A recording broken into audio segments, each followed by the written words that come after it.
বুদ্ধিয়ক মানুহে প্ৰতিকূল পৰিস্থিতি বুদ্ধিৰে চম্ভালিব জানে। তেনে ব্যক্তিয়ে আনক মনোকষ্ট নিদিয়াকৈ নিজে নিজৰ উদ্দেশ্য সম্পন্ন কৰিব পাৰে, সফল কৰিব পাৰে। তেনে এজন ব্যক্তিয়ে হ'ল বীৰবল। বীৰবলে আনক কষ্ট নিদিয়াকৈ বা বলেৰে নোৱাৰা কাম বুদ্ধিৰে সহজে সম্পন্ন কৰিব পাৰিছিল।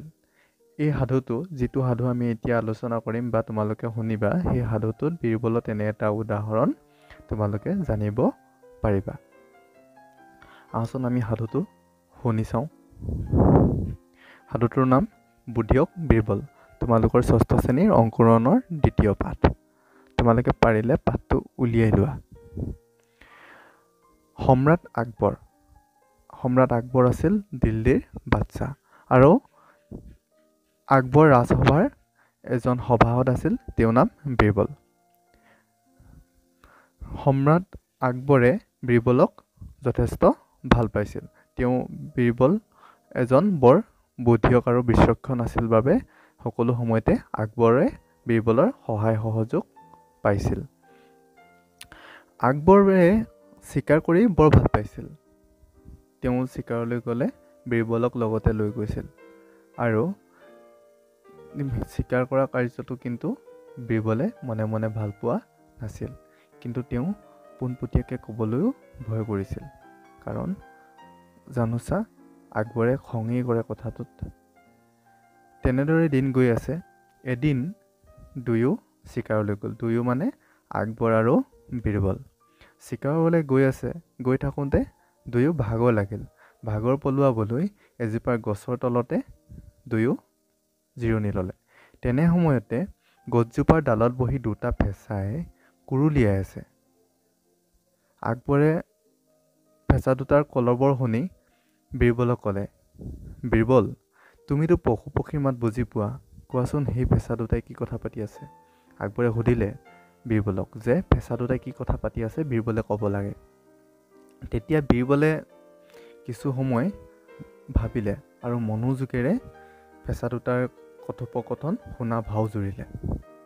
কাৰণ ভাও জুৰিছে, অভিনয় কৰিছে, শুনাৰ ভাও জুৰিছে, খুব মনোযোগেৰে শুনা ভাও জুৰিলে। তাৰপিছত বীৰবলে ক'বলৈ আৰম্ভ কৰিলে, ফেঁচা দুটা দুখন অৰণ্যৰ ৰজা।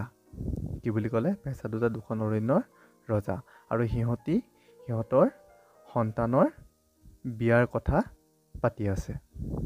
তাতে ফেঁচাৰ দৰা পক্ষৰ ৰাজকোঁৱৰৰ পিতাকে ৰাজকুমাৰী বা ৰাজকন্যাৰ দেউতাকক সুধিছে যে প্ৰচলিত নিয়ম অনুসৰি, যিটো নিয়ম চলি আছে, সেই নিয়ম অনুসৰি ৰাজকন্যাৰ লগত 40খন অৰণ্য দিব পৰা যাবনে, য'ত এটাও পশু পক্ষী নাথাকিব?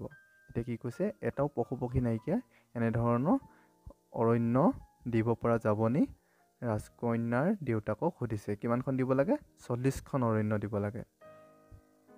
তেতিয়া ৰাজকন্যাৰ পিতাকে ক'লে যে এই সময়ত তেনেধৰণৰ জীৱ জন্তুহীন অৰণ্য 25খন মানহে দিব পৰা যাব। বিচৰা মতে দিবলৈ হ'লে 2 মাহ অপেক্ষা কৰিব লাগিব। তেতিয়া বীৰবলে কৈ আছে যে ৰাজকুমাৰীৰ দেউতাকে কৈছে যে বিচৰা মতে যদি 40খন পশু পক্ষীহীন অৰণ্য দিবলৈ হয়, তেনেহ'লে কিমান দিন ৰ'ব লাগিব? 2 মাহ অপেক্ষা কৰিব লাগিব। অপেক্ষা মানে বাট চাব লাগিব, ৰ'ব লাগিব। তাৰ পাছত কথাটো আকবৰে ভাবি চালে, আৰু ভাবি আকৌ পুনৰ বীৰবলক সুধিলে, পাত্ৰীৰ মানে ছোৱালীৰ দেউতাকে 2 মাহ সময় কিয় বিচাৰিছে? কোনে সুধিলে? বীৰবলক আকবৰে সুধিলে। তেতিয়া ফেঁচা দুটাই আকৌ কলকলাই কথা পাতিছে। সিহঁতৰ কলবৰ বাঢ়ি গৈছে, আৰু বীৰবলে পুনৰ কাণ থিয় কৰি কিছু সময় শুনাৰ পাছত ক'লে, কিছু সময় শুনা ভাও ধৰিছে। শুনাৰ পাছত ক'লে, কি ক'লে? শুনা। জাহাপানা, পাত্ৰীৰ পিতৃয়ে কৈছে যদি 2 মাহ সময় অপেক্ষা কৰে, তেনেহ'লে 40খন কিয় 50খনতকৈও অধিক জীৱ জন্তুহীন অৰণ্য দিব পাৰিব। কি বুলি ক'লে? যে যদিহে 2 মাহ অপেক্ষা কৰে, তেনেহ'লে 50খন দিব পাৰিব। 40খন নহয় 50খন জীৱ জন্তুহীন অৰণ্য দিব পাৰিব। এই কথাটো বীৰবলে আকবৰক কৈছে। তেতিয়া আকবৰ আচৰিত হ'ল। কি কাৰণে সি বাৰু তেনেদৰে বুকু ডাঠি ক'ব পাৰিছে যে দুমাহতে ইমানকেইখন অৰণ্য খালী হৈ যাবনে, জীৱ জন্তু নাইকিয়া হৈ যাব? ইমান ডাঠি কেনেকৈ ক'ব পাৰিছে? সেই কথাটো পুনৰ বীৰবলক সুধিলে।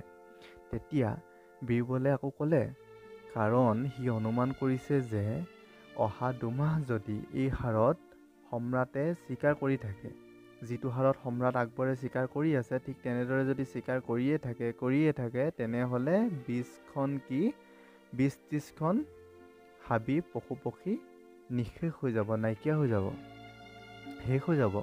তেতিয়া দৰাপক্ষক পশু পক্ষীহীন অৰণ্য দিবলৈ অসুবিধা নহ'ব। এতিয়া কাৰণটো ধুনীয়াকৈ বীৰবলে কৈ দিলে যে আকবৰে যদি এনেদৰে চিকাৰ কৰি থাকে তেনেহ'লে পশু পক্ষীহীন অৰণ্যৰ সংখ্যাটো বাঢ়ি যাব আৰু 20খন কি 40খন কি 50খন অৰণ্য তেনেধৰণৰ অৰণ্য দিব পাৰিব। তেতিয়া আকবৰে অলপ আচৰিত হ'ল আৰু ভাবিলে,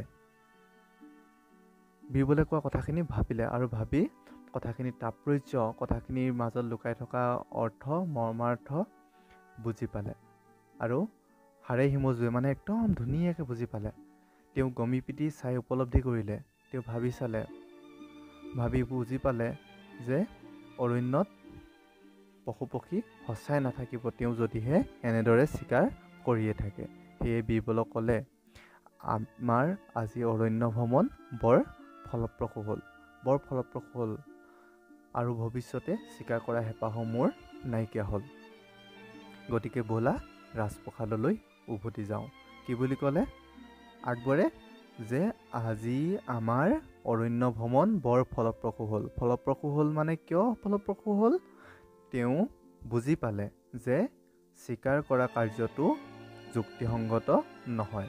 চিকাৰ কৰি থাকিলে যে আমাৰ পশু পক্ষী জীৱ জন্তু শেষ হৈ যাব, সেই কথাটো আকবৰে বুজি পালে আৰু বুজি পাই ক'লে যে আজি অৰণ্য ভ্ৰমণ ফলপ্ৰসূ হ'ল আৰু ভৱিষ্যতে পাছলৈও তেনেদৰে অৰণ্যত চিকাৰ কৰিবলৈ নাহোঁ বুলি থিৰাং কৰিলে আৰু বীৰবলক ক'লে, ব'লা ৰাজপ্ৰসাদলৈ উভতি যাওঁ।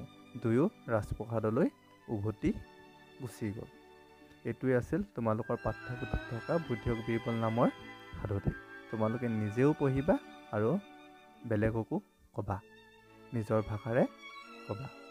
ঠিক আছে, ধন্যবাদ।